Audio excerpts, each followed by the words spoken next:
All right, guys, we are nearing the end of the road of this 2026 season. I do like drafting the divisional round, but I would say this is our last really full, normal slate to dig into. And there's lots of fun angles. We still got the 12 onesies here with the 6 games. So all kinds of scroll down dynamics to discuss. We'll give our favorite plays, how we have been attacking these teams in the wild card DFS BRs here. And just generally trying to reorient our brains from playoff best ball mode to the wild card DFS mode. I'm Pete with John and Nez. This is Off and On the Clock. Let's do it.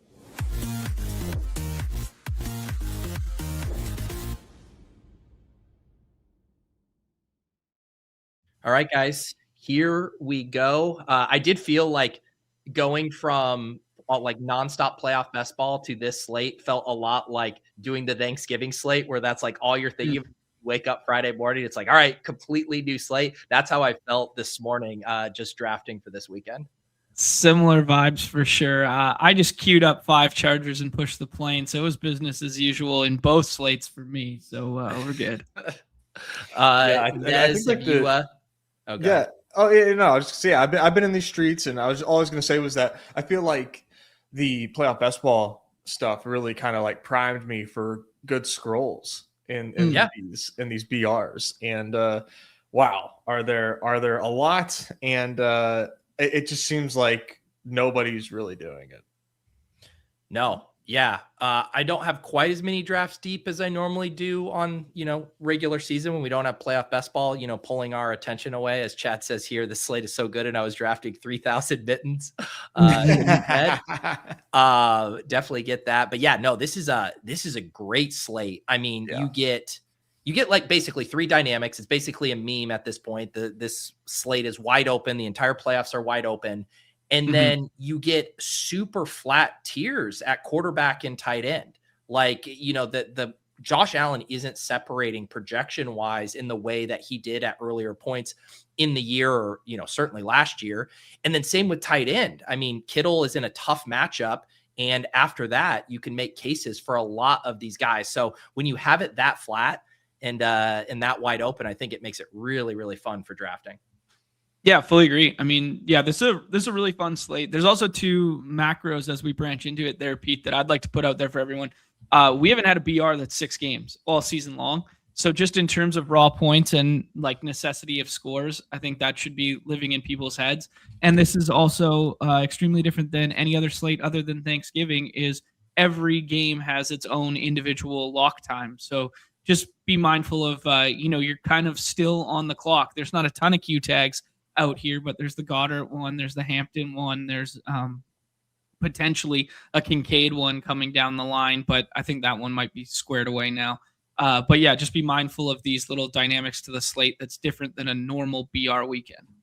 And what you're saying, Nez, would be something like if there happened to be a game that got canceled because of condensation on the court and there are no games going on after it, that there's nothing left to swap to. Is that the concern John is maybe alluding to? It's actually insane that happens on TJ night. We finally get 48 fantasy point TJ night on 27 minutes, and it happens that night. I couldn't field one full lineup in that contest last night. I did 60 drafts, and I aped basically 2.5 games, and I couldn't field a single full lineup. But I'm just putting it on people's radar. Weird shit happens. There you go. Yes, but that is jokes aside, that is kind of what John is alluding to. If you're playing a Q tag, like say the Omar and Hampton thing, yeah, in that case, you'd be able to swap to Vidal or anyone from the Monday night game, but you're going to only have those 2 games available for you. So the later it gets into the slate, the more dicey it is to play the Q tag game, unless you feel really good about a 1-for-1 on that team. Yeah, the other thing, I mean, this isn't the NBA. NFL is usually pretty cards to the vest, and then 90 minutes before kick, you get your inactives and stuff. But for whatever reason, if someone got ruled out prior to not prior to their game, but like a day before, the swap window is like that morning or that day. So hypothetically speaking, if Hampton gets ruled out for Sunday night, but we get that news on Saturday afternoon or Sunday morning, that swap you got to be ready to fire that swap before the next window. So that's kind of the thing too. Good call. Nez, what's some of the macro for you in this slate? I just think there is not enough, like I said, not enough scrolling, not enough off the board plays being taken. And really what I think is like there's just way too much certainty in terms of game script and outcomes by the field here. I mean, like, to be very transparent, it's been a rough year for NFL BRs in terms of like the scrolling. But like, goddamn, man, if this is not just like scroll city here, like I just really don't know. I don't know how else to play this other than to like get to scrolling at some of these spots. I just do not think that there's like, I mean, I'm a Steelers fan, but like there's like two games that I think that you can pretty much like set in stone in terms of like how I think it's going to go. And I think it's the Rams and in the Eagles game. I think those two are pretty well set in stone, or at least I feel very confident in how those games are going to go. And every other game, I think that there is very, very much, a lot of variability to be had. And it just, the range of outcomes that people, or at least the field is giving to these does not equal what the reality is. And so I think you just have to lean into it. At least that's what I'm doing. Like I'm having a lot of fun playing out some different scenarios than what Chalk is saying. Yeah. To not go ahead, Pete. Go ahead, John. No, okay. So to not fully get into like specifics and game by game environment like that, Nez, I think just like a macro mindset when we turn the page from week 17, week 18 to first week of playoffs, there's something cognitive that's like, we know the answers to this test because it's the playoffs now. Like all these teams are now trying their hardest. They're all like, we lose sight of the fact that like, no, these games are still like 1.5 point spreads, 3.5 point spreads. Like just because we spent the last month drafting playoff best ball as if like every Super Bowl matchup was going to line up perfectly, like that doesn't shake the variability of this just being one isolated slate. Like this is no different than week 16 just because it's the playoff, but our confidence interval goes up because we're like, it's the playoffs now, right? Well, I think playoff best ball is probably a big reason for that confidence interval. The more, and this happens with season long drafting, right? The more you draft the same slate over and over, the more overconfident you get in how things are going to play out. And I could definitely see that trickling over into this. And I'm switching up my strategy for how I'm approaching this slate, and that normally I'm trying to build out like a pretty well-rounded portfolio. I'm trying to get to even the guys in the top 6 at the onesies. Like I'm trying to build out my Allen stacks, build out my May stacks, and how I want to do that. Like I'm just going full exploitative this slate. Like I have probably like 1 to 2 scrolls at minimum on every single team I'm drafting. I just have the angles I like. I wrote up the gems, and like my like cheat sheet for drafting is like basically everything in that write up from the gems. And it's just like, I'm attacking those spots. And like, yeah, I'm probably going to be really, really light on Josh Allen and some of these guys at the top of the board. And if that's what beats me, well, guess what? As Nez alluded to, that would just be another Sunday this year. So I'm okay with that. I'm going down swinging is what I'm saying. Yeah, I'm feeling pretty exploitative as well, specifically from a fade standpoint, and it's kind of scary. But I have some really, really strong fades for this slate, and we'll see how it goes. But we'll get into that. I don't know. I'm going to tease that, I guess, and we'll I was about to say, stop teasing me and start talking dirty to me, bro. Where are these fades at? I mean. All right, I gave you guys a warning. This is going to be these are going to be hot. I'm kind of thinking the RB 1 and 2 are just like not for me. I'm not really into CMC, and I'm not really into James Cook this week. I think CMC already was kind of like a big time volume merchant. Never, and the volume will be there for sure for CMC. But I anticipate a trailing game script. I anticipate not a lot of efficiency for our guy, Christian McCaffrey. I think he's going to need a ton in the air in order to get home. And, thank you for Christian McCaffrey. He gets a ton of volume through the air. But come playoff time, man, I just simply am not really a fan of CMC in Philadelphia. And then James Cook, I have some concerns about as well, going up against this Jacksonville ground defense. Man, if the Bills get this thing done, hats off to them. But and James Cook's obviously like explosive, and he can really like make me look stupid with one run. But the way that I see this going is I think it's going to be all Josh Allen, and we're looking at James Cook with like less than 50% of snap share because it's so much Ty Johnson out there for passing downs, and we're like wondering where the hell James Cook is. So those are two of my biggest fades right now, which is like scary because like I'm going to be way over concentrated elsewhere. But that's the way that I'm playing this one, and honestly, I feel fine about it. I don't think it's crazy in that you have the running back, like basically all four of these going after them, Barkley, Etienne, Jacobs, Kyron, like objectively have a much better rushing matchup than these top two there, which is always an interesting dynamic where the top players by ADP are in the tougher matchups, and then you can get better matchups at cheaper price. So yeah, like it would not shock anyone if Barkley and Etienne collectively outscore CMC and Cook, or any of those four, whatever those two you want to mix and match. So yeah, I mean, I think it goes back to what we were just saying. Like you can shuffle stuff up even at the top of the board here, and it's not too crazy.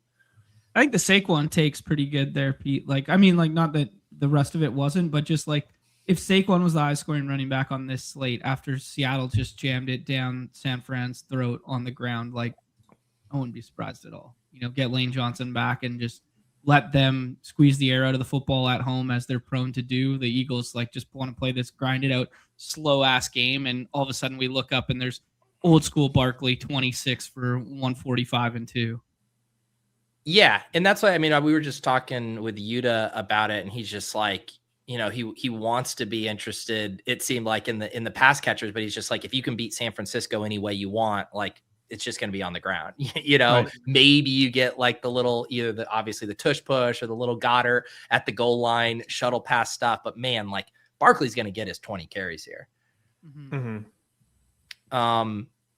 Yeah, John, what have your drafts been looking at? Like some Austin Hooper in your life? What do you got going on? Not quite yet.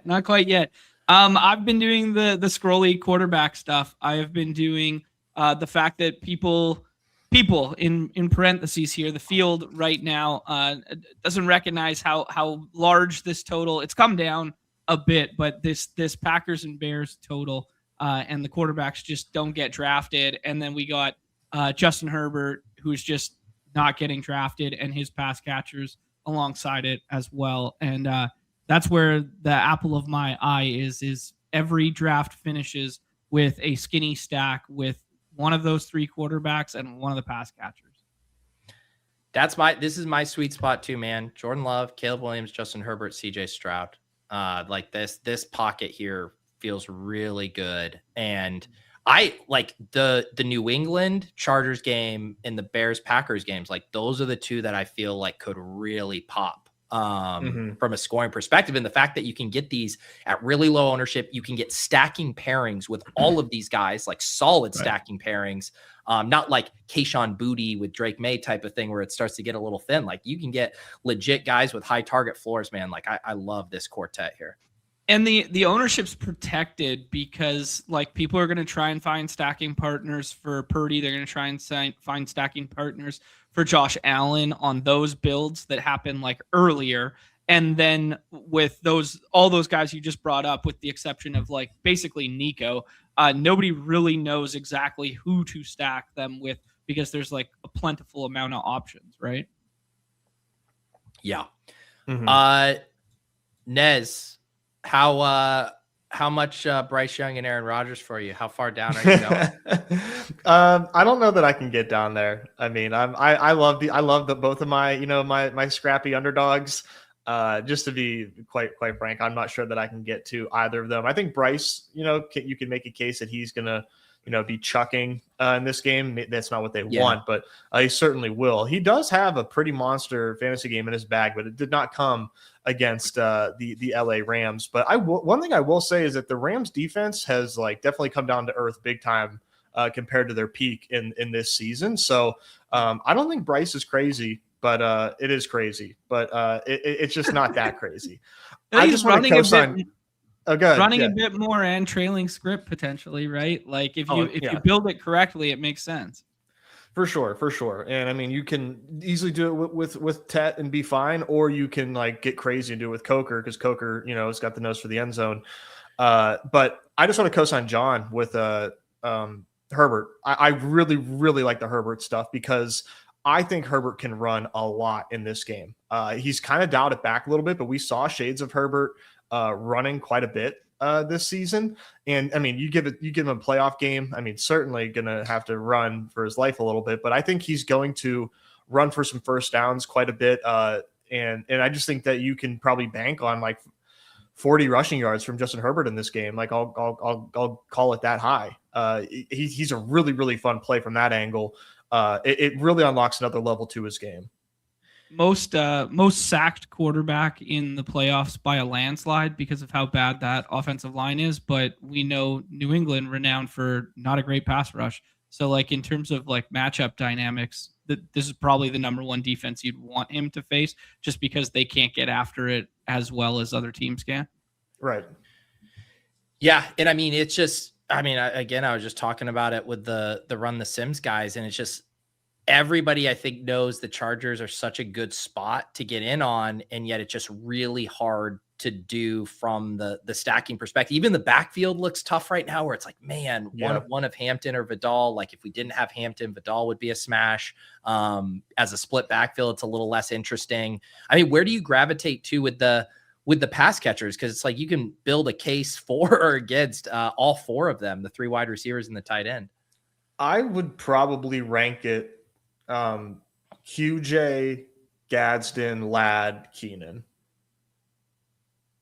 And the Gadsden is just because it takes up the tight end position? Yeah, he definitely gets a bump because he's a tight end. I also just think he has a ceiling, Sure. I like Gadsden. It's been a minute since he's had his big game, but I think Gadsden's really good. Low. Oh, he's going to be sub 20% ownership too, which is really nice. Yeah. But QJ is by far my favorite there, just in terms of like trying to take this thing down. It's the QJ dot for sure.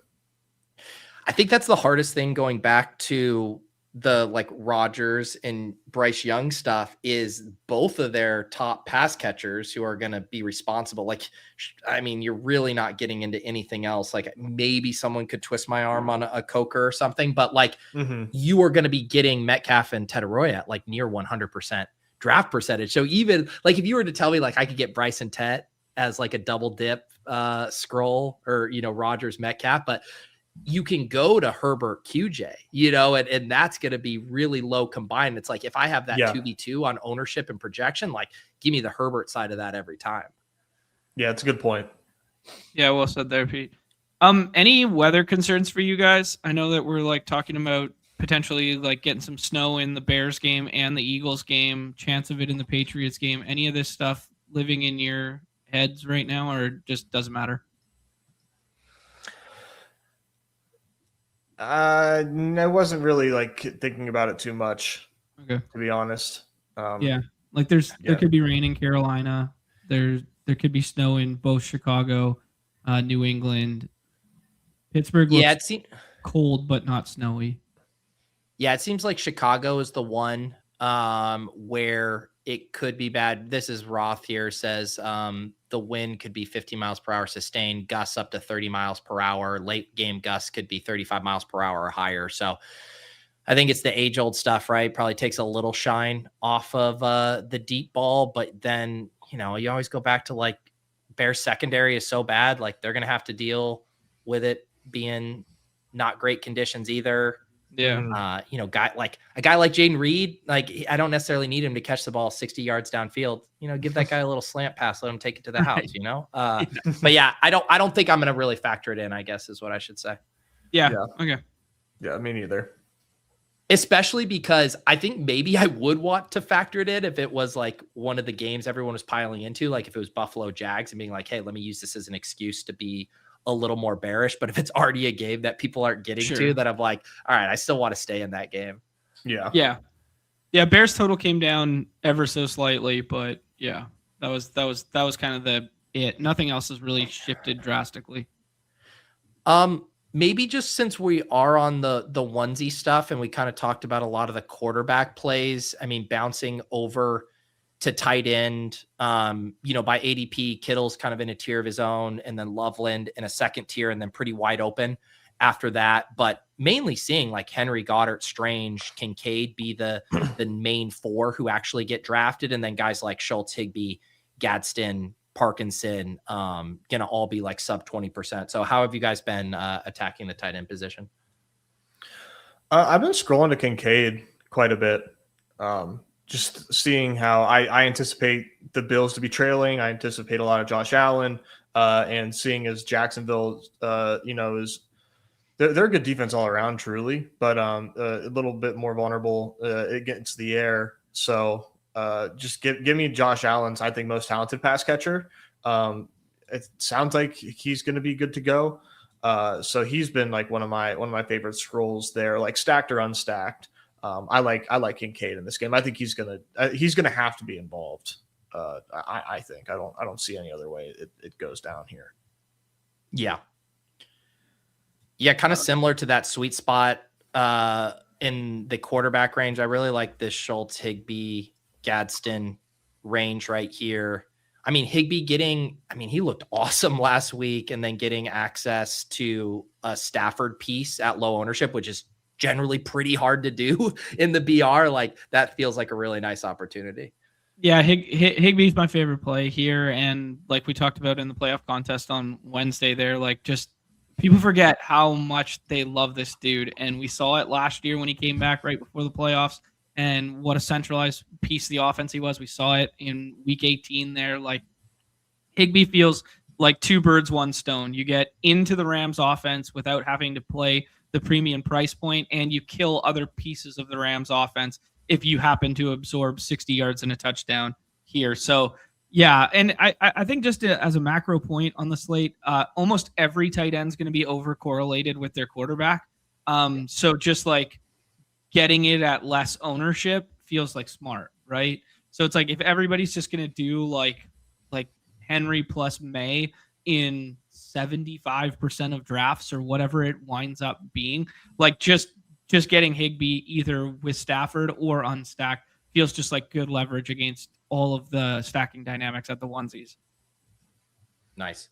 Yeah. Also, I want to make sure that this comment knows that it was seen. Spelkowski says wind also could blow Caleb balls back on target. So I just wanted to say that as seen, heard, and appreciated.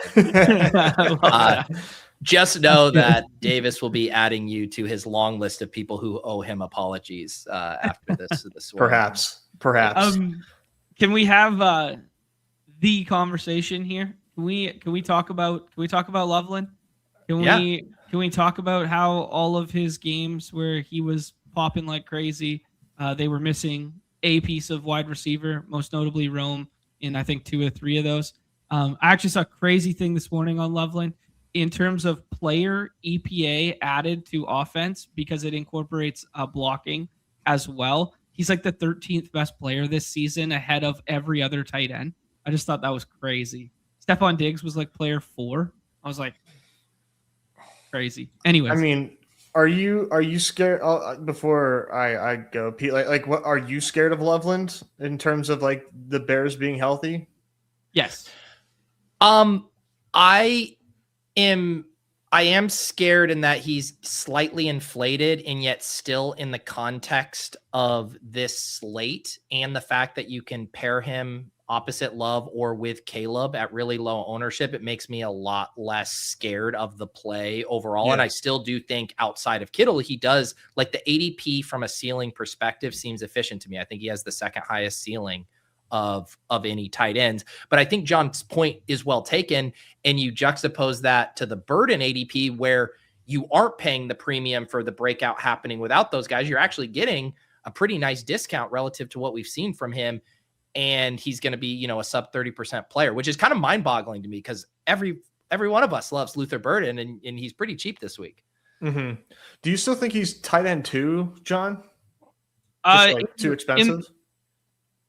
Oh, I thought you meant like in draft rooms this morning. Like I was noticing him going as tight end 2. Well, he is an ADP. Like, do you think, would you rank him that?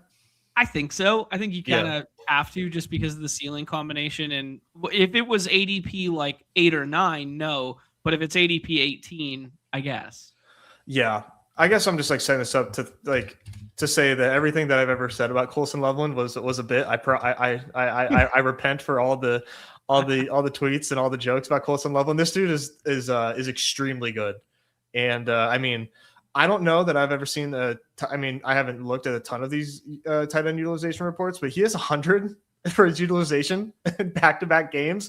I mean, they're missing it. They were missing quite a few bodies, and DJ Moore was sick in one of those games. But like, okay, man, 2026 DJ Moore is like not anything that we need to necessarily be concerned about from like stealing touches away. And I mean, even Rome has vanished from games from time to time.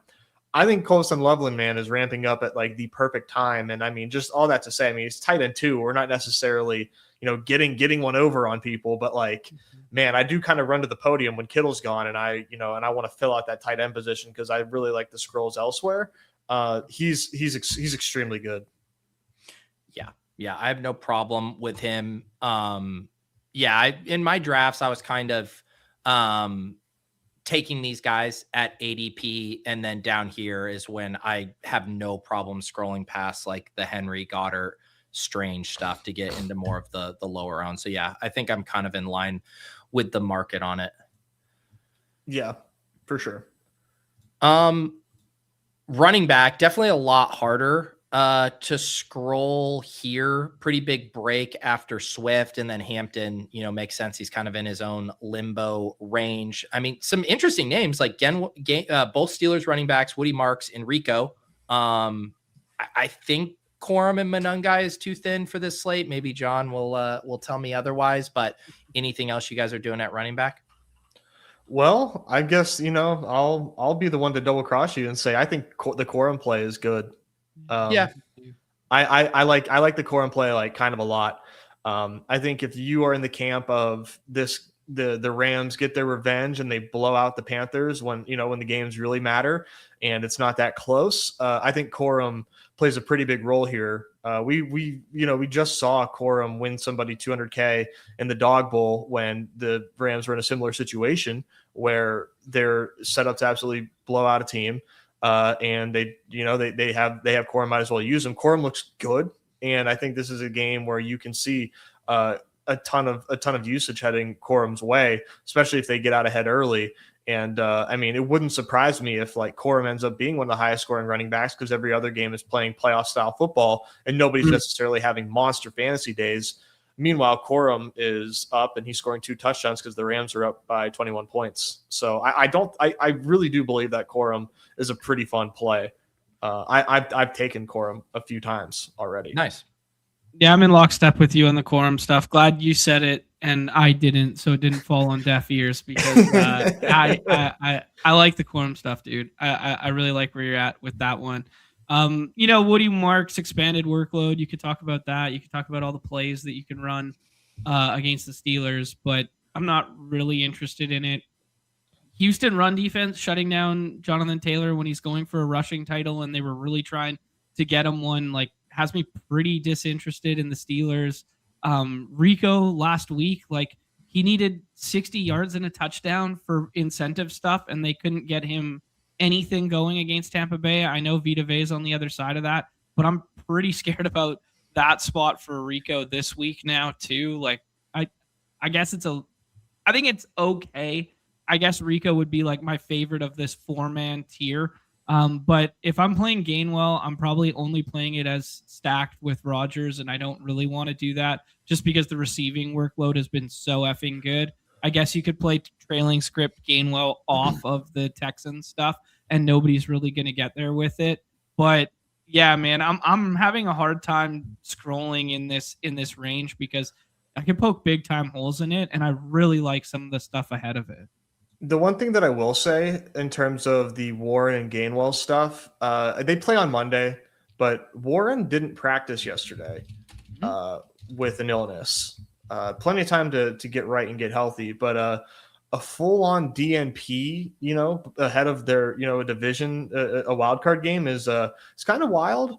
So definitely something to keep an eye on. If obviously we are really, hoping that he practices today, but regardless, I think that you got to give a small bump to Gainwell in that regard. Yeah, he's practicing.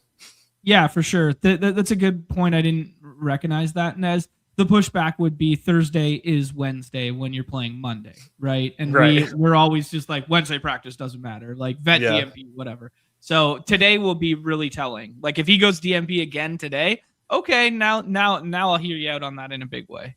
Sure. And that's one of those where if you're doing it or taking Warren, you want it to be in the last round. You want to make sure your other opponents are filled up at running back. And that way, if you're taking it, you're protected on the really clean Gainwell swap, making sure he hasn't gone yet. Because if he is gone, then you really have nothing else to swap. Maybe Woody Marks, making sure one of those two is available, and then you're pretty covered, I think, in that case. But yeah, that's just something to really pay attention to if you're eating those Q tags. Yeah, good point there, Pete. Henny in the chat saying DMP watch for Hampton too. Hampton practiced today, and then he's listed as questionable, but said we just got an update 25 minutes ago. Says he plans to play. So for what that's worth, there was another part of the report that said he was wearing a big brace at practice. I think that to me, it's like it'd be so much cleaner if it's just he's out. It's almost like this situation stinks because if he is limited, if he's got this big brace or whatever, like they've been very content to play Vidal. Like if we get a 50-50 split, it makes both of them really hard to play in this spot. Yeah, that's a good point. Yeah. It also really blows for the playoff best ball stuff. Muddies both of those spots, especially if you're like, man, it's one of those spots where you could end up being right on a Chargers upset and not getting paid off because you're taking like a 4-point score from Hampton or whatever as an advanced piece that you specifically selected for that reason. Yeah. I mean, we kind of talked about that dynamic on Wednesday where it was like, there are spots where you can, be right and still be wrong in these contests. And you're better off just, betting the game straight up or betting the side for Super Bowl odds because the fantasy friendly pieces aren't friendly enough to push you through. Like it's a cruel game, this playoff best ball. Even when you're right, you're wrong sometimes. Yep. All right, let's see. Jake says if you're swapping to Woody Marks, you are not fact covered, except Woody Marks projects for more points than both of those Steelers running backs. But yes, other than that. All right, let's talk wide receiver. This is always the funnest position to last discuss one for Sproles. Yeah. We got to have the Slappy convo. Highest total on the slate. He's been taking goal line work away. Like, what if it's just Tootin? I think he's like a worse version of the Manungai play this week, where like he's got a little bit of goal line equity, but probably not near amount. But like, yeah, I don't know. I think ETN has endeared himself to this coaching staff down the stretch in a way that has given him a stranglehold on it. Okay. All right.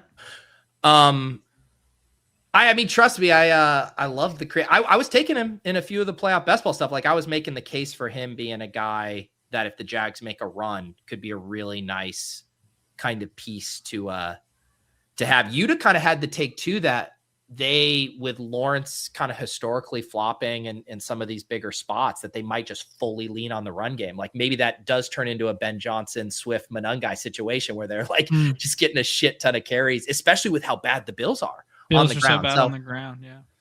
Yeah. It feels a little thin to me, but I see the vision.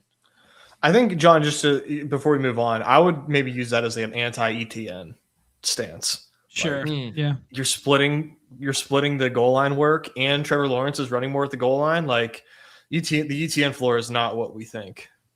Yeah. Yep. And what was this Trevor Lawrence in the playoff stuff? Didn't Trevor Lawrence come back from 28-0 against the Chargers and score 5 touchdowns?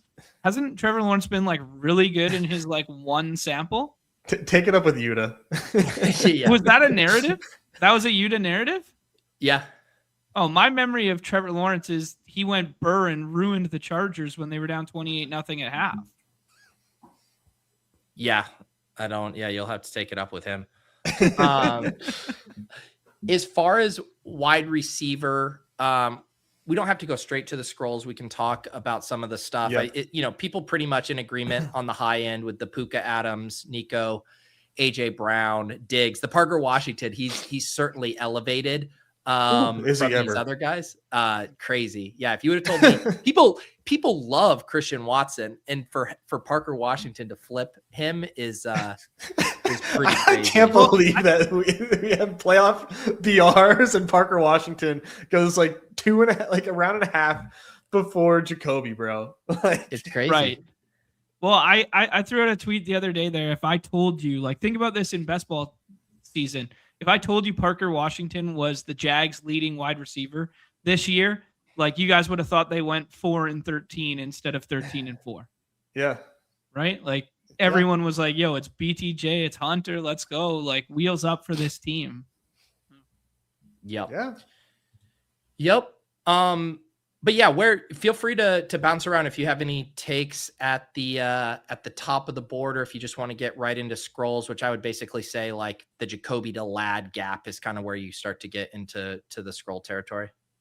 I would just say one like kind of like thing I was noticing take at the top would be Devontae Adams is going to be understacked with Matthew Stafford, just the way ADPs line up, kind of like the playoff best ball contest, where if you're on the right-hand side of the board, Adams and Kyron used to go together, and then the Puka team always takes Stafford on the other side. And in terms of like the way they play and their roles, like Adams is way more touchdown dependent. If you're stacking, I think I'd rather stack Adams with Stafford. So I'm not saying necessarily you have to push it to 6-7. Maybe that happens like on Sunday or on Saturday morning in this respect, that you have to push it to stack it. But I would just be trying to get a little bit of Adams plus Stafford in my life, and not just letting the Puka drafter have it every single time. Yeah, I like that. Yeah. Toward the top of the board as well, just a shout for Nico Collins. Really does feel like the Steelers have had major issues in their secondary all season, and especially with number one wide receivers. And yeah, man, Nico Collins is one of the best in the NFL right now. And, I think that they're going to end up passing in this game a good bit. I don't think Woody Marks is going to get it done, personally. But Nico in the secondary, I think, should have a field day. So I'm definitely worried as a fan for that. But I think Nico is a really good pick here. Yeah, I don't know if the Steelers are going to be able to do anything about him, but the way that they treat wide receivers. From a pure DVP standpoint, I would say the wide receiver groups with the best matchups are the Steelers, the Texans, and the Eagles.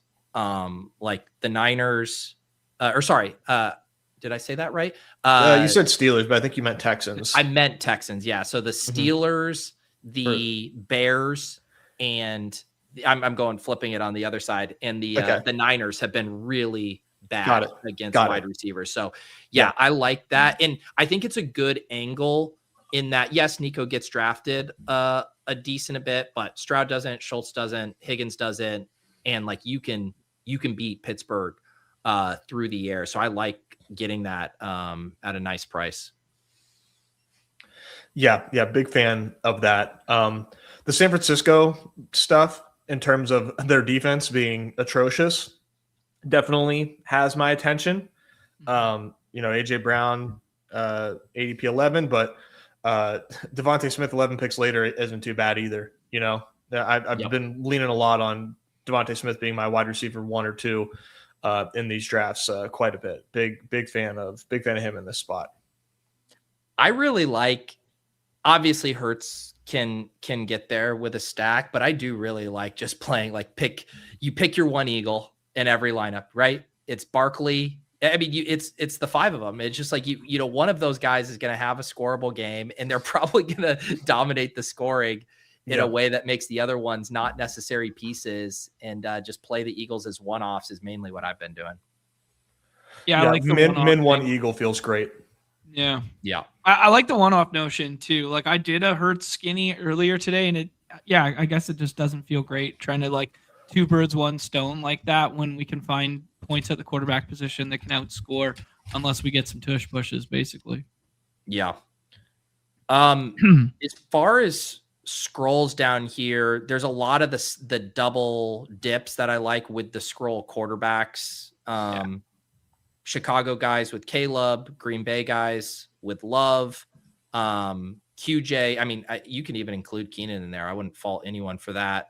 With Herbert, like all of those look good. Does anyone have the stomach for a Brian Thomas by the fucking dip? I like it, man. Like it's one big play, right? Like if everyone's just gonna anoint Parker Washington and he's gonna be 100% drafted, why not? Like, yeah. I mean, I think our minds want to remember him as what he was last year, and then we all forget that it was all with Mac Jones and it wasn't with Trevor Lawrence, and maybe that deep ball threat isn't their dynamic. It was a byproduct of the Mac Jones era YOLO ball, but I'm fine with it. Like just because you're getting such a discount, and it literally only takes 2 or 3 plays. Like he killed our pick'em core last week in like one catch. Like.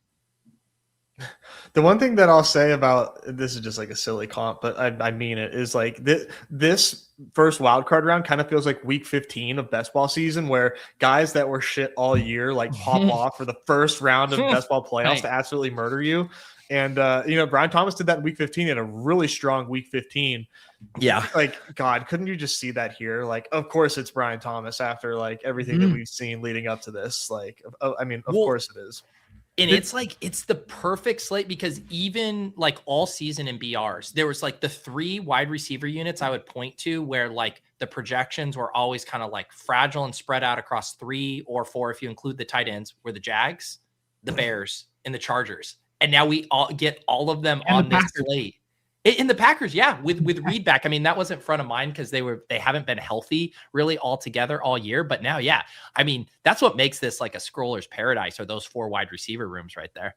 Yeah, and we all think they're talented too. Like we all think like the second and third option are talented as well, which is, you can't always say just because the usage is spread out. Yeah. Do you guys have any favorites down here of these guys sub 35? I did Coker on the bring back of the Rams stuff because I think Tet's just going to be overutilized on like the Rams bring back stuff. So if you just flip the Tet stuff for Coker and you build kind of like a chalky team, but then just 1v1 that, I think that's totally fine. Kyle Williams has some big playability, and if there's no Keyshawn Boutte this week, like why not? Yeah, and then Stone Cold Chalk on Redacted, and everybody's looking for who's the Josh Allen stacking partner, and they overstack Shakir and they overstack Kincaid, and then lo and behold, Brandon Cooks is the guy with 100 yards and 1. Yeah, he's gonna be Stone Cold Chalk on the other side, and nobody's gonna take him here. So I don't know if it's good or bad, but if you play that game to pop, you're at least getting leverage. Yeah, you definitely are. He's a fun pick, and he was a fun pick in the best ball streets. And I think we're still like Josh Palmer. I think is trending negatively, right? Or did we get anything? I think that didn't look good for him from what I saw. Yeah, so that is like a pretty interesting call there because, like I said, I think that they're going to be dropping back a ton. Yeah, he missed practice on Wednesday and Thursday, so we are waiting to hear about today. He missed Friday. Yeah, he's officially questionable, and he missed. Okay, no, I like it. My favorite scroll right now is Romeo Doubs. Nice. Just a classic, just like touchdown magnet. Just praying for those touchdowns. Really, really low ownership there. I like playing it, alongside some Bears stuff as well, kind of like hoping that game speeds up a little bit. I think that would be a lot of fun. Just trying to think through the game tree on that one it has been difficult. It's like, well, I feel like one of these teams wants to lean on the ground. It kind of feels like it would be weird if both teams air it out unless it just goes that way. But it's kind of funny to say, but like, I just really don't think that it's going to go that way. I do like Doubs quite a bit as a scroll. Everybody's excited about Jaden Reed back. Everybody loves Christian Watson, myself included. I'll scroll down for Romeo Doubs stealing everybody's touchdowns. Cool. Yeah, and he did it just a couple weeks ago. Pretty big game against Chicago. Although a month ago he was he did nothing. But yeah, he can definitely get home there. Even though I definitely like Reed more, I'm not gonna put my finger on the scale too much there. I'm gonna have equal amounts Reed and Dobbs. Going back to who would piss me even more than Brian Thomas going off more, I would be fucking livid if Khalil Shakir is the guy you need on this slate. That is the single player I think you could name any other player. If Khalil Shakir goes for 20 and you have to have him, I'm just never playing fantasy sports again. I actually fully agree with that take. I fully agree with that. If I could pinpoint the one player that would drive me crazy too, I agree with you. Maybe this is like an obvious answer, but if like Khalil Shakir is putting up 24 fantasy points, is Josh Allen a have to have it guy? Yeah, for sure. Yeah, it means Josh Allen went for like 37 at minimum. Yeah. Almost certainly. It's just the Bills discourse just in any direction is going to be incredible. That is by far the game. I love the LED comp in the chat there that the Brian Thomas could somehow have the Gabe Davis 4-touchdown game that we saw in playoff basketball a couple years ago. That just feels poetic. Yeah. What is even like the Bills? They've just been so much more of a run funnel. Do we know? Did they get beat more on the outside or over the middle with wide receivers? They're missing Hairston, are they not? Their rookie corner. Hold on. Yes, he's out for sure. 3 DNPs that's not good. Ruled out. Yeah, that's not good. Per the Bills Reddit, oof, this is a rough loss for RD.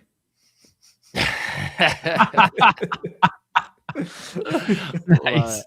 Love it. Nice. Man, there's no funner exercise than like going searching for information like in a confirmation bias way. Like my example was last week for Cash Game Week when I knew I was going to end up with Darius Cooper, and I just started like Twitter searching anything about Darius Cooper, and it's just like all guys with like birds in their Twitter bios and stuff. And they're just like, "Welcome to the Darius Cooper breakout." And I was like, "Go off, King, go off." It's like aligned. We're aligned. All right. Any other wide receivers you want to hit on? No, I don't think so, man. The Booty Q kind of stinks. It does. I was doing him a bit. Yeah. I thought he's a pretty fun scroll from the New England stuff. I don't know. Do you just go for it and take a swap? But like, they play Sunday, so you are missing like 2 bits of the slate. But that was a bummer. I think what I would probably do on like May stuff is maybe take him where I don't have a Chargers bring back and then swap him to QJ would probably be a nice swap as far as like speeding up the game opposite May, naked May, still fine. Something like that. Kyle Williams music, baby. Here's my thing about Kyle. Like, didn't he have a shot? Like, the Jet, and like, I think he can still rip off a big play. I just think he's like capped at like 4 catches. Yeah. 100% capped. I'm not drafting him, but like for the sake of being like in the fan club, just telling myself they were keeping him in bubble wrap against the Jets, because he's so important to their run that they can just use Efton Chisholm instead. Spelkowski says, "Welcome to Matthew Golden breakout week." I don't know if the wind is going to be strong enough to blow the ball to the sidelines where Matthew Golden can catch the ball. I mean, he's extremely live to not dress, is he not? Yeah. They have made it very clear Matthew Golden is now in like 3-year project territory. All right. Let's you guys want to draft a little bit? I know we're going to try to keep this a little tighter, and I do want to build some pick'ems because there's a lot of promos in the lobby. So why don't we do we're not going to have I was just talking to Numi in Discord. There's not going to be a Deposit Kingdom or Badge Bros brawl this week. So we could draft another small field tournament here. What do you guys want to draft? You want to do let's do a fullback dive. Do a fullback dive, yeah. All right, you guys are more than welcome to draft with me, or if you want to hop in, we need 4 more here.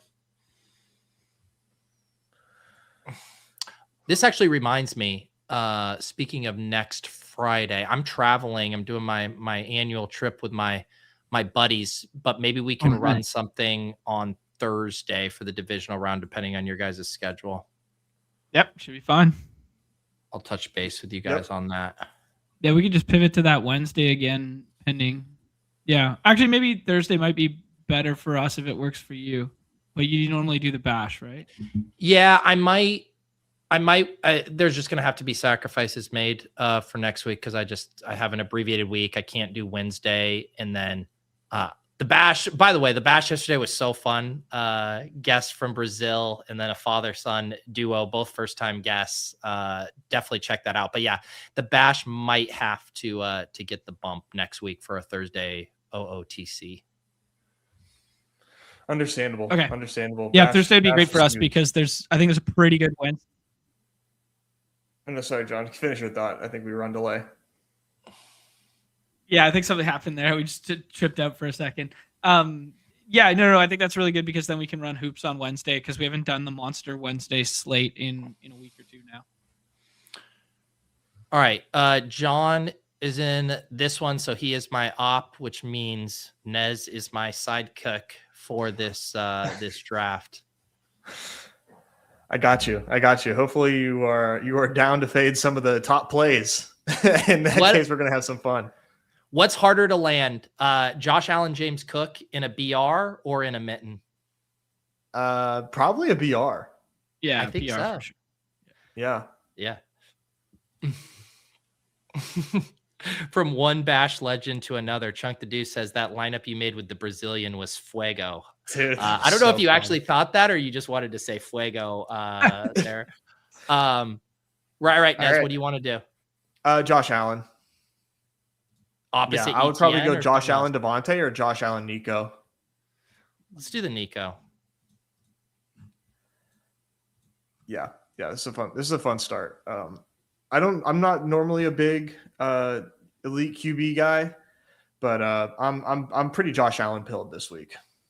Okay. What if I told you this is my first Josh Allen share in 35 drafts? Then it'll be easy to claim my equity if I see you at the top and Josh Allen did repeat. Oh, no way. Huh. Interesting. Yeah.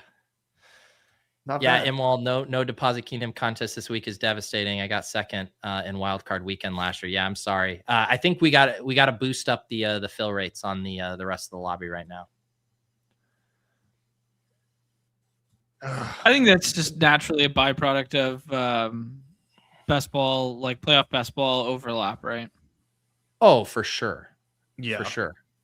I mean, I was exhausted. I like cleared my schedule to max the gauntlet yesterday morning. And I think everybody was just like ripping everything in. And then you're like, now I got to get into the BR streets. Yep. Yeah. And it feels like you just did all these plays. Yeah. But the scrolls, man, are eye opening. I ended up with 130 gauntlets. I didn't quite get to max, unfortunately. But is that do you get OCD about that, or you sleep easy?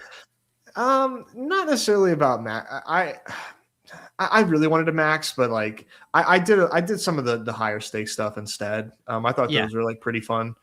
So that's what I did instead. But I had to end on a 0 on a number divisible by 5 for sure.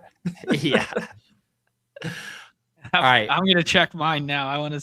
Oh, you're going to be disgusted. 31, Nez. Oh, that's gross. Oh, no.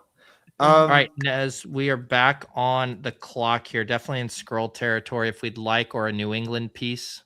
Yeah, so I was going to say Diggs. Yeah.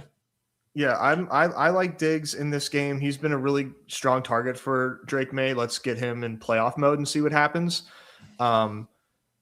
Running back wise, I do think Swift is pretty interesting. I think you're going to see a ton of running from the Bears. He'd probably my pick. I like that. What we didn't really talk about it. And I don't even think Nerdy ran the sim, so I don't have the actual concrete data for it. But are you guys more 2 running back or 3 wide receiver this slate? I'm 2 running back. Yeah, I'm doing some 3 wide receiver stuff. Yeah, I think it's fine in a vacuum, but like I think just the fact that it's a 6-game slate, raw points matter so much more than on these like 10, 11s that we're accustomed to. That like the way you score on underdog is just touchdowns, and the backfields are what generate those. Yeah. Yeah. Yeah, if I can get two of these top guys, and you could see a running back didn't even go in the third round, but like through ETN, so there's those top 6, like I'm definitely ripping in 2 running backs on those.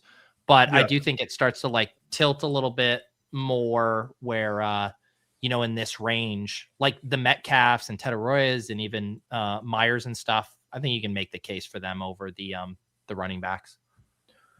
Yeah, it is kind of tough to, you really gotta scroll and feel confident with your RB2 if you're not getting that RB2 by the third round. Like what's left, I don't think you necessarily need to force.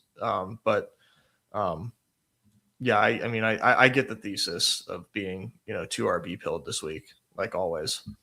Yeah, boys are cooking out here. What is Nez doing? Or what's John doing here? Oh, I would have had the GTO team there if we got that back. No, take Coker, Mr. Scroll Down. I am going to. I'm going to double. I'm double scrolling here. Don't worry. Yeah. Let's go, man. Nez, do you want to do Kincaid with Allen? I do for sure. All right. And then after that, yeah, I'm a little open to suggestions. Yeah, this is, I think, like a wide receiver. I don't mind Metcalf opposite Nico and just playing that game a little hot. Metcalf or Jacoby, I think. Yeah. Yeah, Jacoby is a bring back. Yeah, I don't mind that. Yeah, I think taking the Jags wide receiver 1, the real wide receiver 1 there opposite that game is fun. Just a bunch of number 1 options there. Feels good. Is Coker a big enough scroll here? Coker is a big time dude. Fullback dive adjusted. That's an Austin Hooper level scroll. Go further, John. Let's add another one. I should mention it's up on YouTube and we posted it on Twitter, but I had Zach put together a short of the game John instigated on Wednesday's show of how low you would go in scrolling in playoff best ball, just rapid fire of us going position by position. It's a very fun clip if you missed that. I think we might have to keep that next year for off and on the clock, and just like we draw a line in the sand for the scrolls at the start of the program. Or like not at the start of the segment. No, I like that. It's or you know what would be, you could really turn it into a fun game where it is like you keep going around of like who goes farther down, and then when someone finally taps out, like you're stuck with the last player you claimed, and then like whoever scores the most of your individual last player. I guess it gets a little wonky, like with the onesies or whatever, but there's something there of like if you want to like show off and go deep, you are on the hook for that player's score. Yeah. Here's how you do it. You have to show a receipt. So you show a receipt in the Discord or the X machine or something like that. So if you claim that's as far as you went, you then have to show an actual roster containing said player from Underdog. Yeah. We'll think of the mechanics, because there's definitely something there. I like it as a rapid fire game for sure. I absolutely cooked this draft, guys, doing the Adam Stafford thing that I claimed will be underutilized, and then we just rounded out that game stack. Coker Corum at a dive, dude, is just that's awesome, dude. Sick shit, man. Yeah. Gotta get the fraction of percentage drafted next to those players for the flex when you look at your lineup. Get that 0.72% is gonna be so sick. In my defense, it was gonna be Tet and then Corum, but had to stick with the thesis after. Yeah. And then Nez and I finish up with the Allen to Kincaid, Jacoby bring back, Swift, Nico in Diggs there. So we did end up with the 3 wide receiver, but I do think it makes sense in this one. We already had Diggs, so Ramondre. We could have done Woody, but we already also had Nico, and I'd kind of rather play Woody like through a 2 touchdown kind of game, anyways. Right. You mentioned the Warren stuff, like Rico one off. I don't know. Yeah, I like the wide receiver better there. Yeah, I like this. I like the scene that we made. We didn't necessarily scroll per se, but we did pair some like 2 5th-rounders there with Jacoby. Well, 3, I guess. Jacoby, Kincaid, and Swift, I think, are kind of a unique pairing in terms of getting all 3 on one team. All right. It is wild card weekend. Some people might be drafting playoff best ball. Some people might be drafting BRs. Some people might just want to spice it up. Pick'ems, spicy margs. Spicy margs. Radioactive spice. Let's spice it up, slop it up. Slop it up. I mean, slide. Just permission to slide, Your Honor. You sliders! That's a 65X. That makes me feel things. All right, guys. And we have multiple promos in the lobby to celebrate wildcard weekend. We have a gimme pick here. It is a $10 max, but that's a free pick. I have a 60% profit boost, $100 max, a 50% here. So we got a lot to work with, fellas. I was thinking maybe we could build like 2 cores where one utilizes the gimme pick, or maybe it's a little more slidery if we wanted to use the gimme pick $10 max, and then we could have a core where we use one of our bigger boosts. Yeah. I think both those ideas sound good. Okay. Yeah, it works. Where would you guys like to start with a core? I'll take us over to Justin Herbert. I'm playing the rushing yards higher, 29.5 for me. Really, really believe Justin Herbert's going to use his legs in these playoffs, especially in this first game here against New England. I mean, he's clear. The last 3 games where he's registered rushing yards, he's cleared this like by a lot. Like I said, man, it's just do or die. Herbert's been rushing. I think he's going to have to rush. I like this one a lot. Nice. John, do you want to go or do you want me to go? I got mine. I just found out has a little bit of a dox on it, so I'm not in love with it now. You go first. All right. Well, I am the world's biggest Dalton Schultz fan, and I love this matchup for him. The Steelers have actually given up the 5th most points to opposing tight ends. Schultz has been a pretty consistent presence in the offense. I think where I'm struggling is I can't decide exactly if I want to go targets, receptions, yards, or even just take like the fantasy points and have the touchdown out. I am a little surprised. Like his targets are pretty high. It's juiced to the lower at 6.5. Wow. I think yards is kind of just how I want to play it. I feel like this seems like the nicest number at 42.5. I like yards. Yeah, it'd be yards or receptions probably, but I'm going to do yards here though. Yeah. I was originally looking for a Tootin lower, just like, play your best players in the postseason ETN thesis here, but I think I'm going to pivot here to a nice little Tyler Higbee. Higbee like back in our lives. I think we were all kind of on board with him. That 5.15 fantasy points seems a little low to your boy. Yeah, I mean, I like receptions here. I like fantasy points and I like the yards, but I think fantasy points feels like we give ourselves a little bit of an out, no? Man, yeah. I mean, all 3 of those look nice. I'm just wondering how touchdown dependent is the 5.15? Sure, yeah. Is it like sneaky touchdown dependent? Yeah. Maybe not. What do you think, Nez? Let's just roll with it.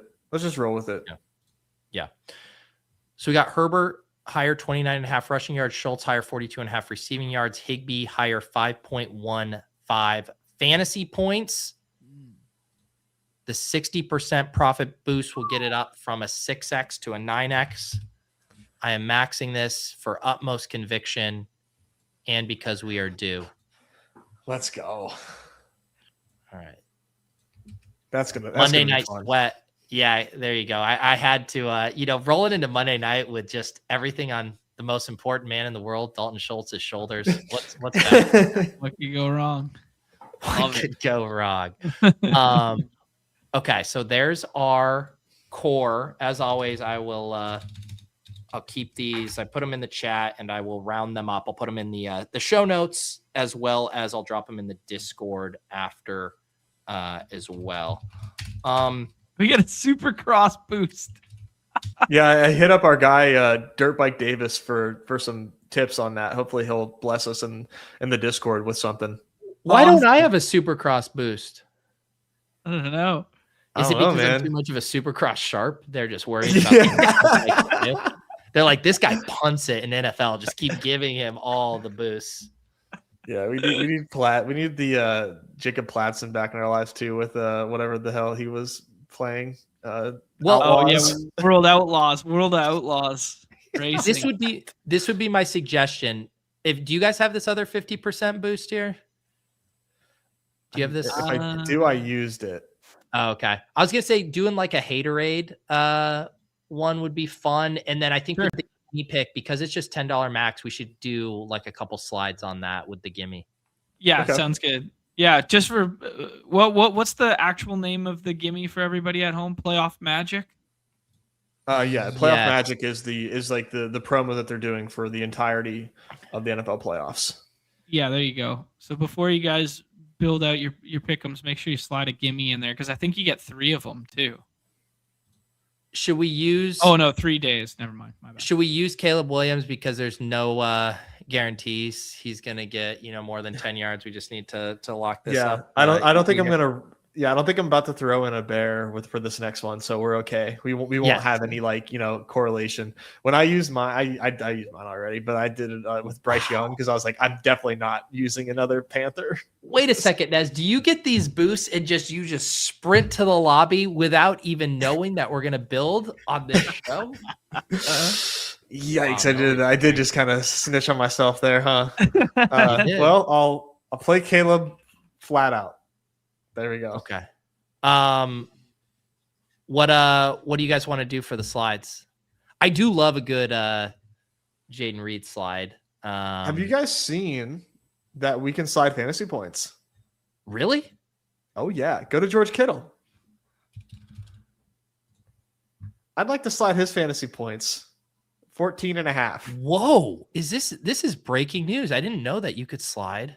Yeah, they introduced it with NBA last week, and this is the first time that they actually. Oh, you know what? You can't with these. I just realized, Pete. I don't think that you can do multiple modifiers, or you might be having that promo issue. So I would say do tight ends or touchdowns. Here's what I'll suggest: if you take out no errors there, yeah. I was going to say add the free pick last. Yeah, free pick last, I think, is the error right now.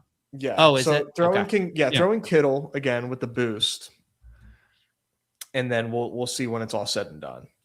Yeah.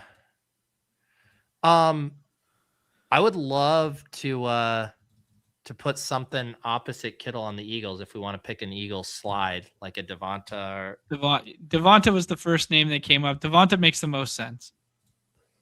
You could do the same thing. Send him to 14.5 fantasy points. That's awesome. And then I just want to see. So if you do the gimme pick on this, no, it's still not. Okay. No. It is. Oh, no, it's working. Okay, cool. Yeah. Good, that gets you to 14.56. Do you want to get something a little frothier than that, or do you like the 14.56?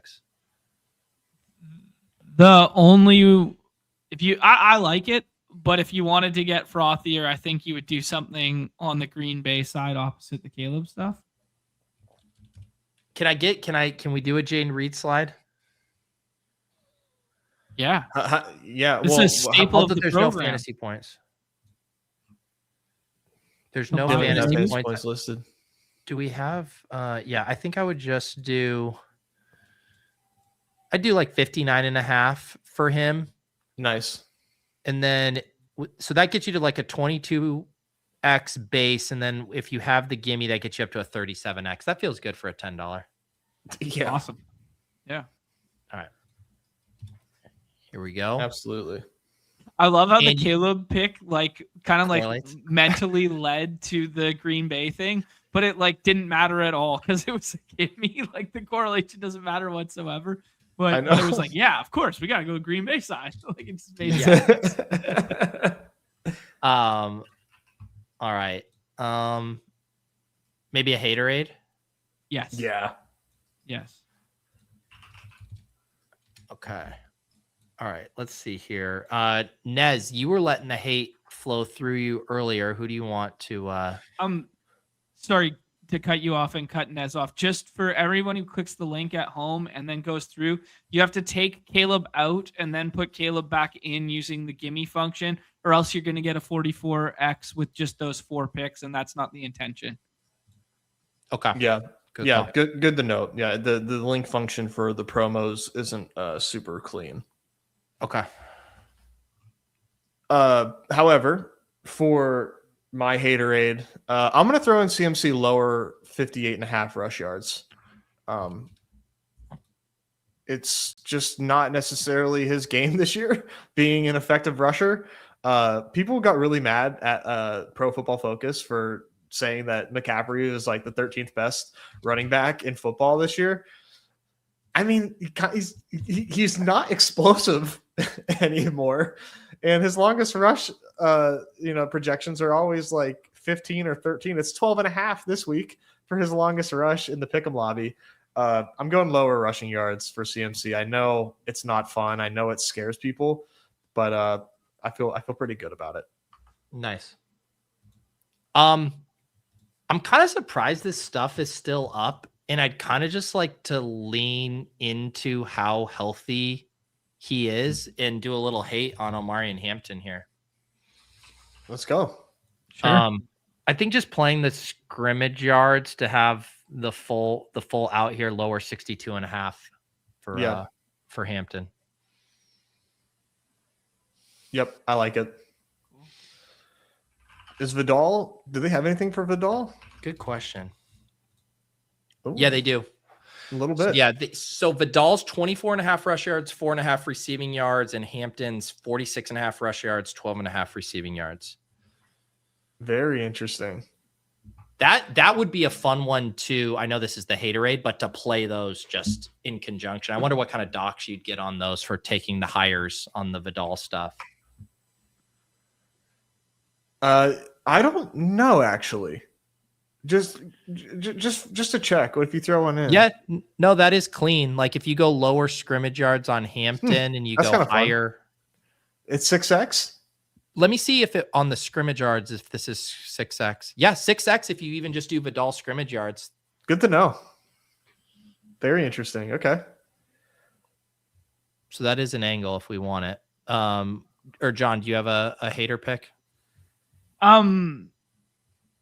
Yeah, I got the Tootin one in my back pocket here, but I think I want to play to the crowd. I want to make Nez feel something. I want Nez to feel alive here. Lower on the James Cook fantasy point.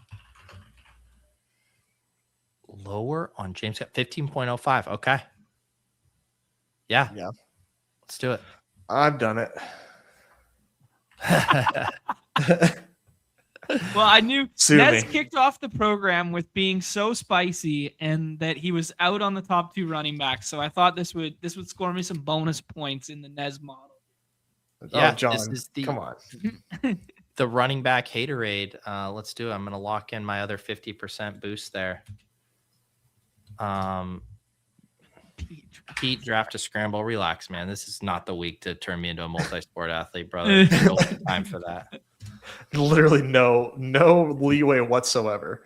I mean, I think this was. I'm not going to be able to max the BR. I think I'll be lucky if I get halfway there. So, my wife and I were going out to dinner, and then we're like staying at a hotel tonight, and our babysitter's like hanging with Mello for the night because my wife has been getting like no sleep, but we finally sleep trained him. But anyway, so I'm planning on going to dinner, going somewhere Italian, suggesting she order something nice and carby, get her to sleep, and then I'm just going to be up at that hotel desk just drafting PRs until like 2 a.m. That's basically just said he wanted to roofie his wife with pasta so he could draft.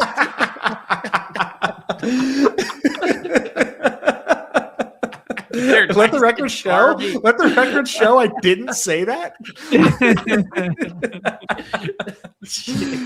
Ness is so excited for date night because it means she might be too full to stay up and have to go to sleep. Normally, when she's in the other side of the house, now I gotta yeah, that sounds great, honey. Right before Wild Card Weekend, when I need to draft 100 battle royales, sounds great. Oh my god, no, that I think I told it. It was it week 16? When was that Thursday night Seahawks Rams game? Because I went to my wife's work party. And we got a hotel to like stay downtown because my parents were here to watch April. And, that game went, late. I normally don't stay up for Thursday night football. And she went to bed late and I grabbed my headphones and I was watching the game on my phone. And I was like, this is pretty nice. That's how I was watching the Miami game last night. Yeah, exactly. All right. I don't mind doing one more, either like Uber slide or touchdown one to go out with a bang here. I like the touchdown idea. Yeah. Okay. Interested in. Yeah. Let's get up to like 25 to 30x range, however we want to get there for TDs. 25. What if I told you the most efficient touchdown scoring play in football is plus X with the Jalen Hurts tush push? Okay. Nice one. It's only 0.04x in terms of an extra, but it does help us get there. What about your guys' quorum take? What's that at? Yeah, what 1.2? Nice. Okay. How about everybody's favorite scrolly F down wide receiver one for the Chargers here, 137. Quentin Johnston. Yeah, 1.37. I like that. So that gets us up to a 10.77. Ramondre's inevitable, eh? Ramondre. 1.1. No, thank you. I just want to see what one. So that gets us to like a 16.6. So we like a 1.3 or 4 would be nice. It's kind of interesting. Ramondre has a higher receiving yards projection than Trevion. Yeah, kind of weird. Without looking, what do you think Devontae Adams is right now? 0.94. I was gonna say like 1.05. 0.87. Okay. Wild, man. Holy shit, bro. Guy hasn't played football in like 4 weeks, and they're just like, yeah, he's just gonna do his thing with like 3 steps at the goal line and score twice. Yeah. That is unbelievable. I don't mind the Dobbs is a little the 1.28. Nezzy liked the Dobbs. Nezzy liked the Dobbs stuff. Yeah. I think 1.28 should put us right. Yeah, 23x there. Oh, all right. About right where we wanted to be. Well played, community. All right. Lock it in. There it is in the chat, in the private chat on my notepad, which I will drop in.